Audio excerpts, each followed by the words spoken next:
In this video, I'm going to show you how to seam the pockets.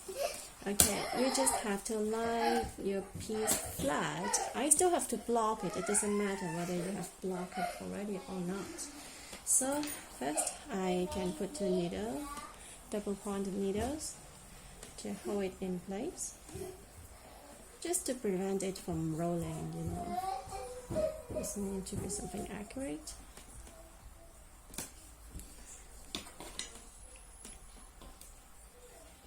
And now I can start working. Okay, I'll be using running stitches. I just need to make sure that I am catching only the purl bumps on the wrong side of my main fabric. So I pick up a purl bump and then I go through the pocket lining. I can do whatever I want because it's not going to show on the right side anyway. And then I pick up another purl bump,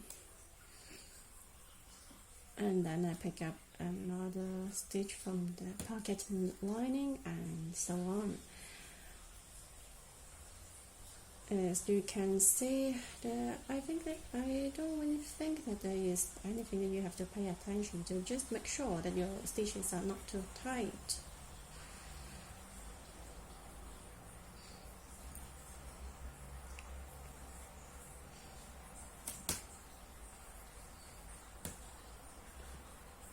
It also doesn't matter how many stitches that you are picking up. You can pick up just a single strand of yarn, or you can pick up both, or just what you want.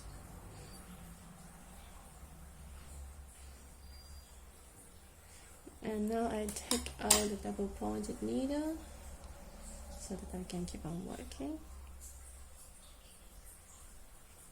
Pick up a stitch.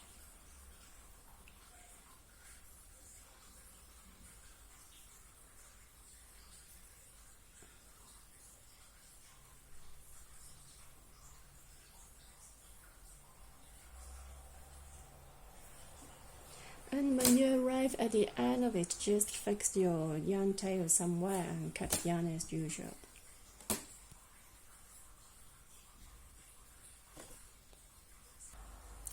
Actually, I think that it is not called a running stitch. I think it's a whipped stitch. Anyway, whatever the name is, you just have to seam it down. And when you are at the end, before you weave in the tail, just turn to the right side to make sure that it is okay. This is the right side of my work, is completely invisible. So now I can just weave in the tail and cut it. And you do the same for the other seams. Whenever you have a tail in place, you can use that one. Otherwise, you can use a piece of yarn to fix it. Now I work on the shorter seam. Is exactly the same as before. As you can see, I have turned my work around so that I'm working from the right to the left. It's just easier for me. It doesn't matter if it is more comfortable for you to work from the left to the right. You don't have to turn it. So it's exactly the same as before. I pick up a purl bump, then I pick up a stitch on my pocket lining. Then I pick up another purl bump.